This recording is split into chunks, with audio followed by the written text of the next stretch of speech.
Good morning, afternoon, evening. This is the One Man Militia, and I'm recording this video as a slight continuation to a recent YouTube short that I created about the 40 caliber being obsolete. It does have a green screen of the drill sergeant from Full Metal Jacket that's kind of ranting with his choice of words at the statement of about the 40 caliber being obsolete. I am very partial to the 40 caliber, mainly because it was the first caliber firearm that I purchased um, back in 20, I want to say 2013, when I purchased my first handgun, a Smith and Wesson 40 caliber SDVE, self defense value enhanced. Currently in my firearm collection, the 40 caliber represents about 18% of my collection. The 40 cal is a cartridge that was developed by Smith and Wesson and Winchester jointly in 1990 in response to the Miami-Dade shootout from 1986, when the law enforcement felt that they was outgunned and they chose to upgrade their current firearms to something a little bit more powerful. They tried the 10 millimeter first, but unfortunately, a lot of the FBI agents was unable to, or they found a lot of difficulty qualifying with the 10 millimeter due to the excess of recoil. So when the 40 caliber was created, they took a 10 millimeter auto cartridge and they retrofitted it in a 9 millimeter size. Now to kind of collaborate on that, I have, and I will show you model number here. This is the 5946, which is a double action only full size 9 millimeter made by Smith and Wesson. And as you can see, it's no magazine, and it's nothing in the chamber. And we're going to take an average 40 caliber, not a TSW model.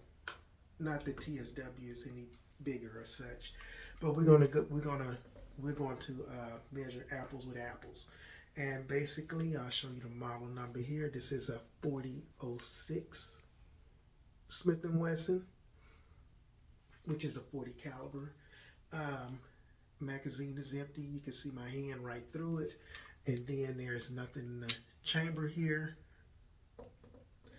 Okay, we're going to put these back. This is my 9 millimeter here. And we're going to line them up perfectly here.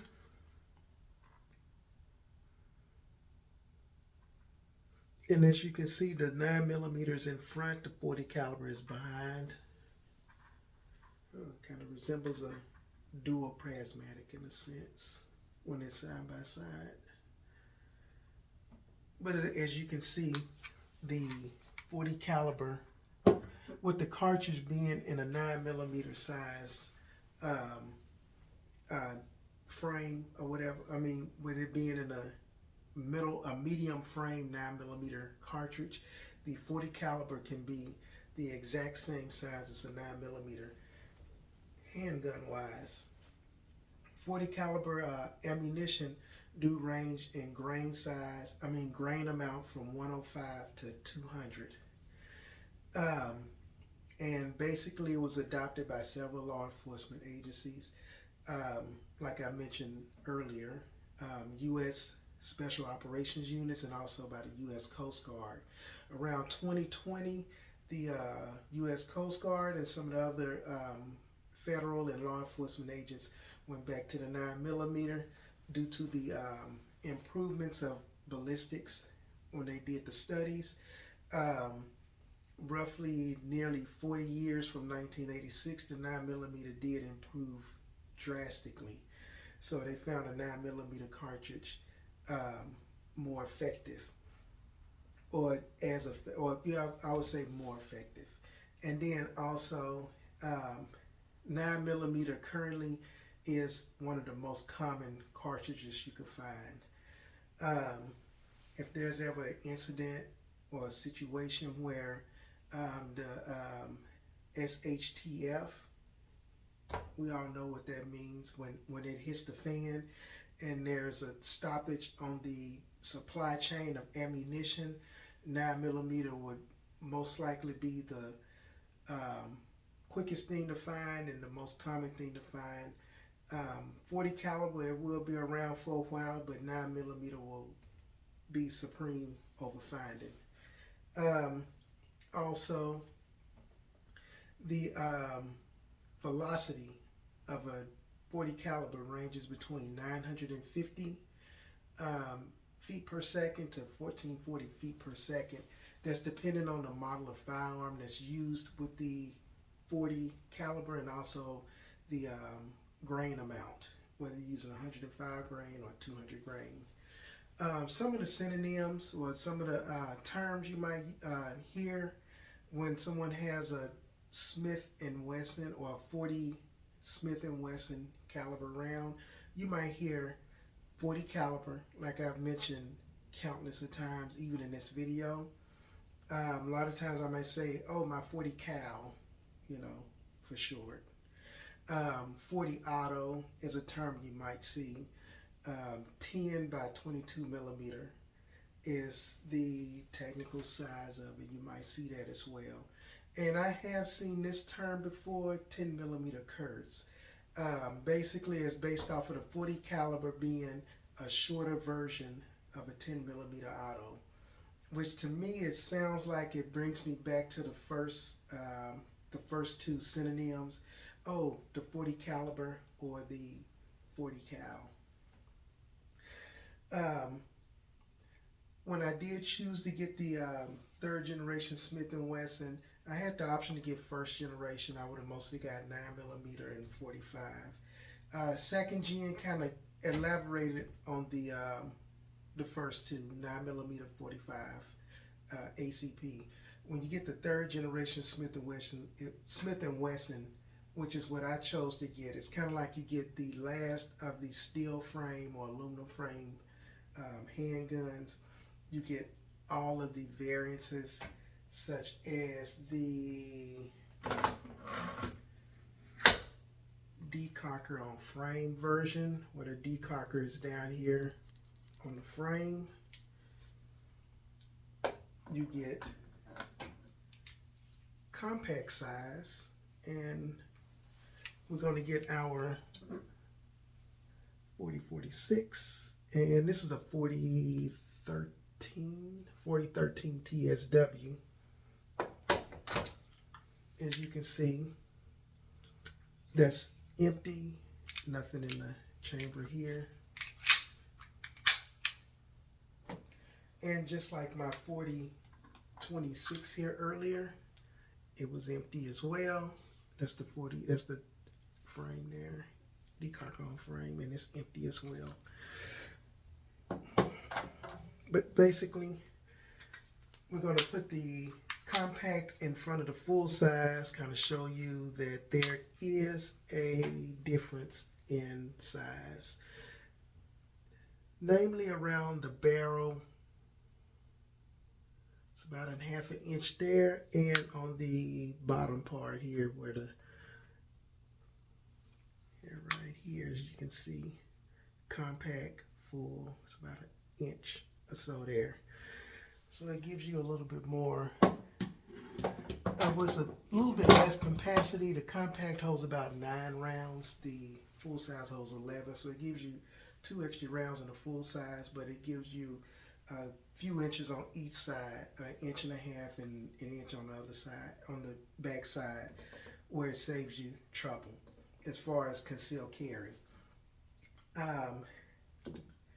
Second reason why I choose to get the one model versus having a rainbow of firearms is magazine capability and, how would I say it, magazine versatility.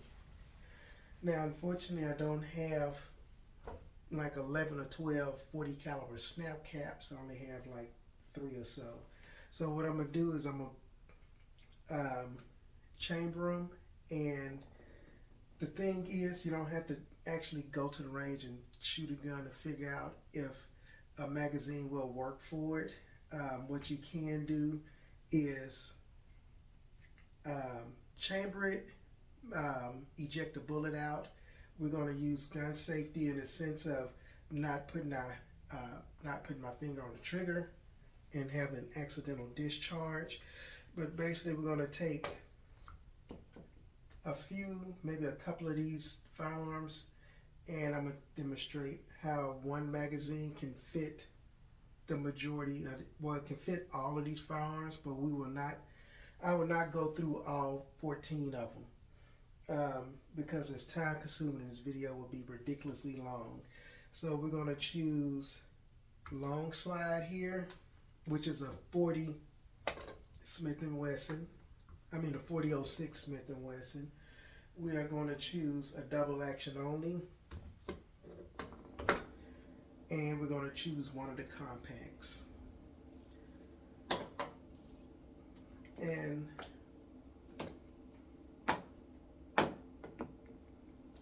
let's put these down here. First of all, we're going to go, I guess, numerically. This here is long slide. I call it long slide, but basically this is a 40-06 with a 5.5-inch barrel on it. It's a PC Performance Center. It does have the decocker on the frame, but it does only have one-sided decocker.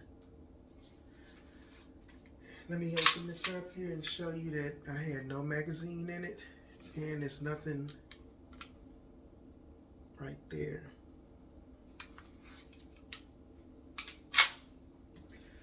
So we have our magazines here, and like I said, we're going to eject a round out of here, not putting the hand on the trigger. It's on the not on the trigger, it's on the trigger guard. But basically, that flew out, and as you know, it is another round in here. Now these older Smith & Wessons do have a magazine disconnect in it, but I don't 100% go with magazine disconnect. That did eject the second round out because it did chamber a second one. And we're going to show you here, nothing and nothing. That's one firearm. Now we have a double action only 40-06. This is the regular version, not the TSW. Let me show you here. No magazine, nothing in the chamber here, or nothing in the action. We're going to take our magazine, put the finger on the trigger guard just to get a good grip on the firearm. Chambered. That popped out. There's a second round in there. You get rid of it.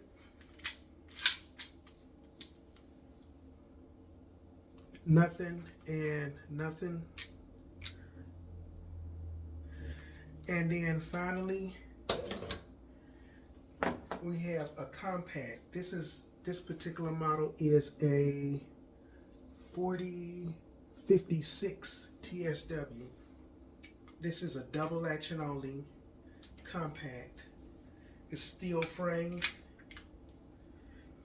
The only thing with the compacts, this magazine will fit, but it's going to be like an extended magazine. Sticks out a little bit. Nothing wrong with that. If you need it, you need it. You got it in a crunch. Finger on the trigger guard, not the trigger. And maybe I should turn this around here. It chambered in. It chambered out. We're going to drop this magazine here. And it's still around in here. So, off the trigger, There. Now let's do another safety check to show everyone that no magazine and no rounds in the chamber. Now I'm going to put these firearms back up here on the table, on the counter.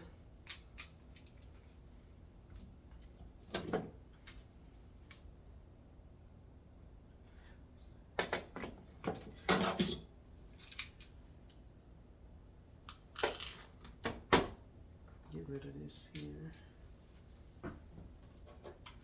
We're going to put long slide up here as well, and we are going to put the 40-06.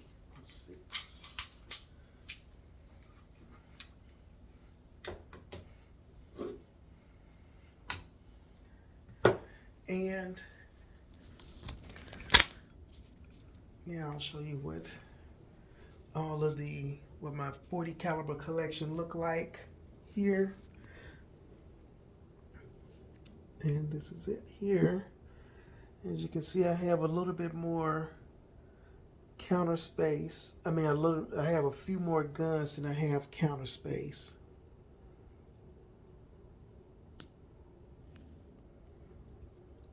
Let's see, how can I put this here?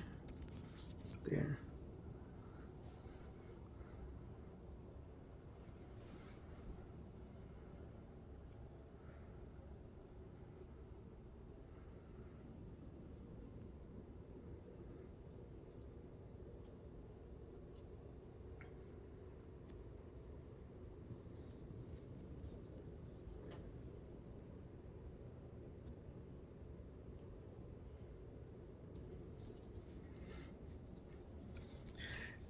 And also I'll kind of go through and I'll name off each one here. This is the 40-06 long slide. I call him long slide, but this is the, let me turn this. This is the 40-06, the 5.5 inch barrel. We have the 40-06. This is the regular version. It does have the little guards over the sights here. This is the 40-26.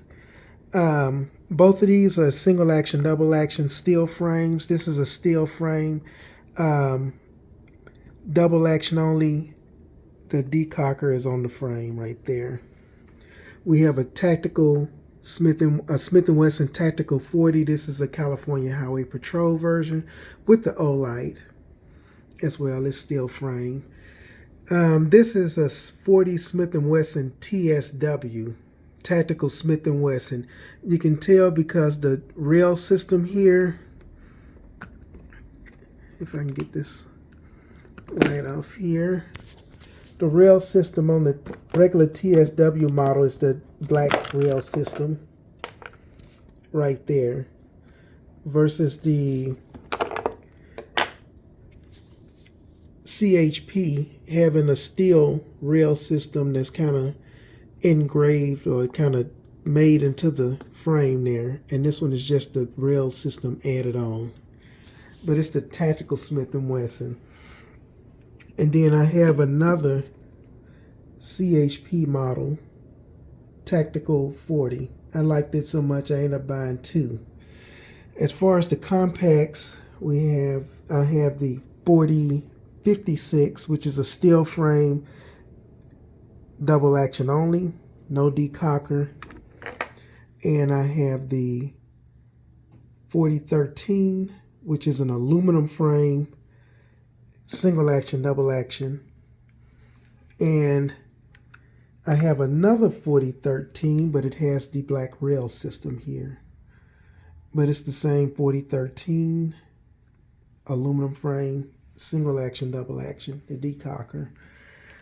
This one right here is a Smith & Wesson 40-43. Right? No, I take it back. This is a 40-03 TSW. It doesn't have the rail system on it, but it's nonetheless a TSW model. Actually, it should be down there with the 40-06s. We'll put him down there. I have the 4046, I want to say. Yeah, this is the, no, I'm sorry, this is the 4043. It has a rail system. It is a double action only, and it has an aluminum frame. However, I do have the 4046 TSW, which is basically the same thing as the 4043, except this has the steel frame, has the rail system, and I liked it so much I ended up getting a second one later on when it was available. These are the enhanced versions of the 4046, which is this particular model, 4046. However, this 4046 is unique in the fact that when I replaced the hand grip, I replaced it with a Crimson Trace. And as you can see on my Alexa Echo Studio, the 4046 with the Crimson Trace.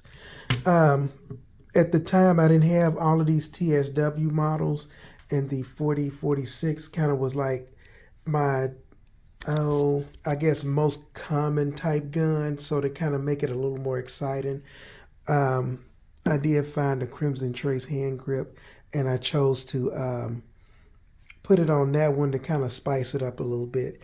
And since then, it became my most carried, my most go back to firearm. All right, I don't want to bore you all with all the little details about the Smith & Wesson 40 caliber segment of my collection. Please like and subscribe. I thank you for your time. I thank you for you watching. I do thank you for your comments as well. I do appreciate all the comments, the funny ones, I don't know, the ones that may seem not so great, and the great ones as well. I do learn from you all. I hope I am sharing some information, and you all are learning from me as well, because basically when we collaborate, we learn from each other.